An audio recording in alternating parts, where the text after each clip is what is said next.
I want to do this. I want to give you some ideas that's going to stretch some of you. This is, I showed you my first year's business plan. This is my last year's business plan in sales. This year I sold 292 homes. Okay. Now I had 5 extraordinary assistants. I would never want to represent to an audience that I did everything you see on this screen. I had 5 very talented people that I delegated many of these activities to. So here's my last year's business plan. Here's the first page of my last year's plan. I was still doing direct mail, but I was doing it twice a month. You know, there's my evidence of success flyers and my postcards. I also did an annual client party, all right, second week of January. And the annual client party, I give credit to my dad. And here's why. My dad said to me, this is the first month we started working together. My dad said, I want you to do a client party. And I go, oh, God, Dad, no, not parties. See, my dad did a client party at our home. We had a beautiful home. My dad did client parties every 90 days, and he'd have 200 to 300 people at his parties. And I had to clean up every single one. And I said, I don't want to do a party. You know what I said? Oh, God. I said to him, Dad, I'm not a car guy. He just looked at me like the parent would do, and he said, well, you asked for my help.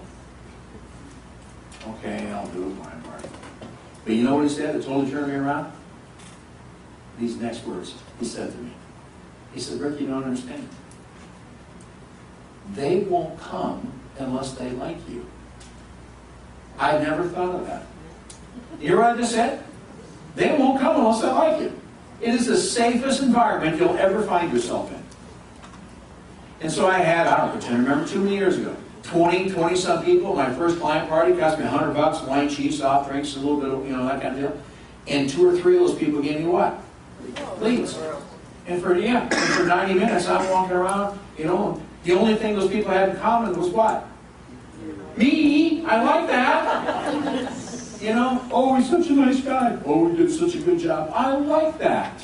I remember I'm at a cop for 7 years. What am I going to have? An annual pass client party in my house?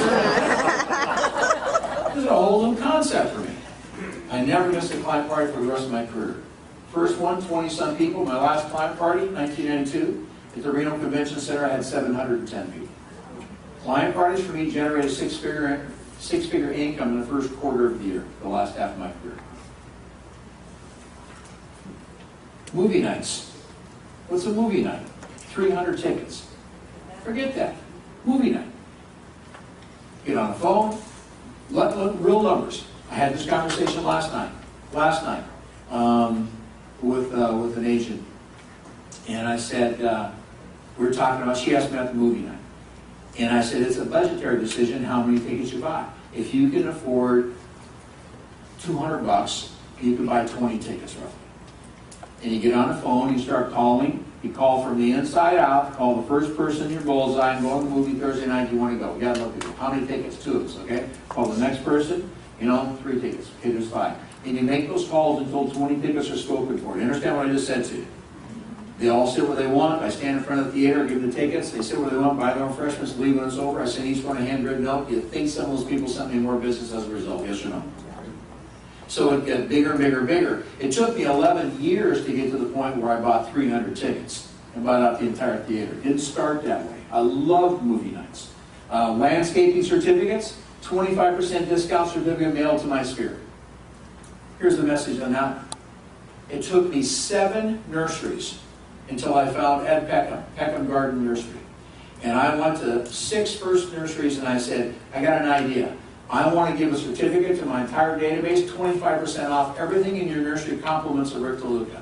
Here's my conditions. Number 1, I don't want to subsidize the discount. Number 2, I don't want to pay to print the certificates. And number 3, I don't want to pay the postage to mail them. And 6 nurseries said, get out of here. Get out of your mind. And Ed Peckham said, I'll do that in a heartbeat. Because he was a good enough businessman, he wanted access to my what? My database. And we did that for 13 years. And it became huge, a huge success. And then I did a sporting event in the summertime, the rodeo, ball game, that kind of deal. Culture night, that was the musical, the play, little fancy movie night. Here's the message. These activities right here on the bottom of my first page of 5 pages now, my last year's business plan, these activities generated 72% of my business. I did over 200 sales a year because of those activities. What this business is all about is this. take this target, take it off this flip chart, blow it up at 10 feet, lay it on the floor in his classroom, walk right into the middle of it, my feet are right in the middle of the bullseye. And this is what I've seen for over 30 years. Here's where agents look for their business. And it's right at our what? At our feet. Your database is a gold mine. I'm in the mental pictures that helped me in my career. Maybe it'll help a handful of you. Picture a gold mine. There's the cave. There's the opening right there. There's the gold mine. And here's what most agents do. Just it frustrates me to no end. I worked with so many agents over my 30-some years. This is what the average agent does. They stand right outside the gold mine, and occasionally a nugget rolls out and hits them in the foot. Wow, look at this. Versus some agents who are willing to strap on the tool belt, put on the hat, turn on the little light, get on their hands and knees, crawl inside, get dirty, get sweaty, get scuffed up, get bloody a little bit, and pick away and hammer and shovel and grab stuff and drag it out of there, and they find more gold nuggets. Yes or no? Yes. And yet most people in this business are satisfied and content just to stand outside and let a nugget roll out occasionally right in front of their feet. And so when I work with people, my own career and what I do today, I just try to get people to, come on, let's strap on some of these tools, man. We got so many tools to choose from. Let's strap on a few and get inside the mind. You with me on this? That's what this thing is about. My dad said this to me. He said, why should success in your industry be different than every other facet of life? You want to be a good parent, you want to be a good spouse, you want to be a good student, you want to be a great track athlete. No matter what you want to be a good agent, good car salesman, there's one ingredient that is required across the board, and it's self-discipline. That's all this boils down to. I've hired people that had very few skills, very little knowledge, not an awful lot going for them, but by God, they had self-discipline, and they would do the things necessary to get into that gold mine and scuff up their knuckles a little bit. They are the ones who became successful. Okay? Next. Here. A buddy of mine in Barrington, Illinois, right outside of Chicago, Paul Wells. I've known him 25 years, kind of like George. And I did a conference call 3 months ago for my Real Estate Idea Club members, 3,000 people all over the world. And you know what the title of the conference call was? Where business truly comes from. I gave a historical perspective on where business really comes from as an industry. So he put this together for his agents and he sent it to me.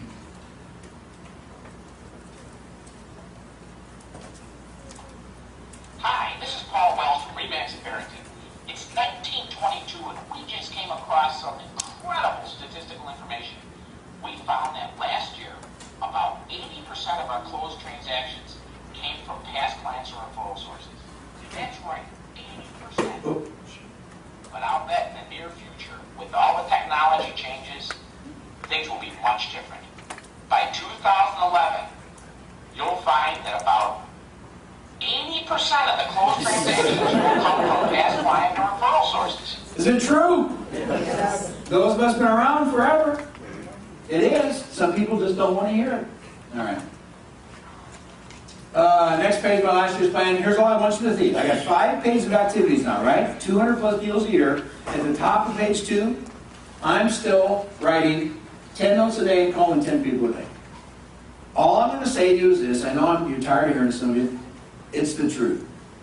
Does it not make sense to you? The longer you do this for a living, the more success you achieve, the more it actually means to people that you bother to call them and send them a note. Yes or no?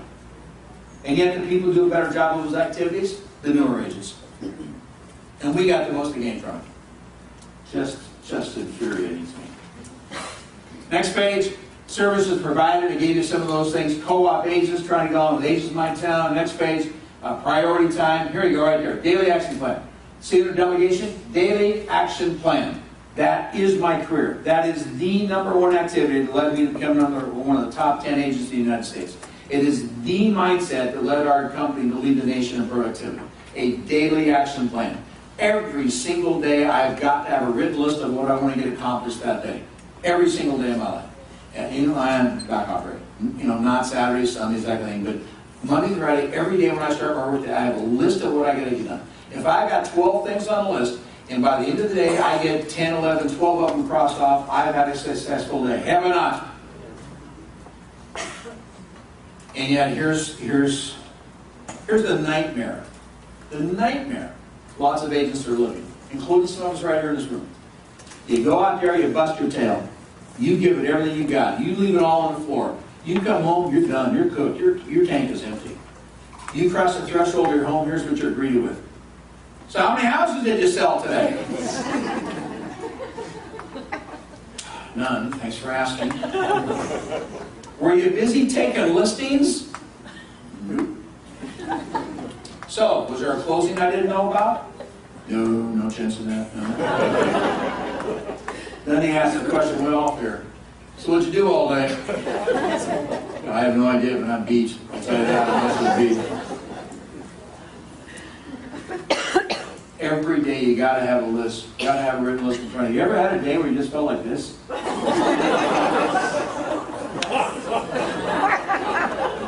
Financial systems, personal time, one day off, no exception. It took me 7 years to learn how to have balance in my life. I worked with lots of agents on that one. Here. I just thought of something, I didn't say it. Let me say it real fast. On the daily activities, this little tiny idea, I had this conversation twice last night with four people, two of them had the same conversation. They wanted to know, how do I get more done in less time? God, Step one, everything's got to be in writing. You got to have everything in writing what you want to get done that day. Step two, here's how simple I am. Step two, you need to categorize your activities into must do, should do, like to. Simple process. Some of you desperately need that. Is that right if I say that? Must do, should do, like to. And you do not let a day end without having your must do's crossed off your list. For a guy who's pretty disorganized by nature, my must do's are in red font color, my should do's are blue, my like to's are black. And I carry every morning I print it out, whatever hotel I'm staying in.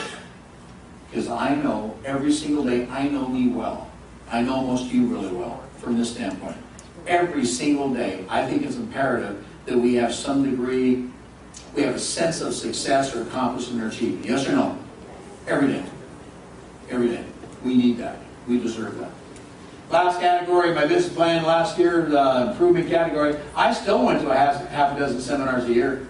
I'm doing over 200 deals a year. I'll listen to some guy for 3 hours, hoping I get one idea. Is that not true? One idea made the whole morning worthwhile. Number 18, we set unrealistic list price. We take grossly overpriced listings. And so I'm going to give you something in 60 seconds right here. It's a federal government website that probably no one in this room has ever even heard of before. You go to the website, and it has built into it what's called a house price calculator. And you open it up, and you roll down into your state, Missouri. You've got, they bought the house in the 4th quarter of 2007. The valuation quarter is the 1st quarter of this year. That's how recent it is. They paid $300 grand for the house. You push the calculate button. When you push the calculate button, it's very important to understand what this website does. It takes every residential sale in the state, throws it into a barrel, stirs it up, and spits out a number. It can be totally unrealistic to the listing you're going out trying to get. However, it may come very close to your opinion. And so if it comes close to your opinion, then you use it as additional support for corroboration. You with me on that? If it doesn't match, don't use it. They don't know about it anyway. Out of curiosity, 300 grand, based on the entire state. You push the calculate button, they bought it near the peak of the market. It's now worth about 263. More important than the dollar amount, I think, is the trend line.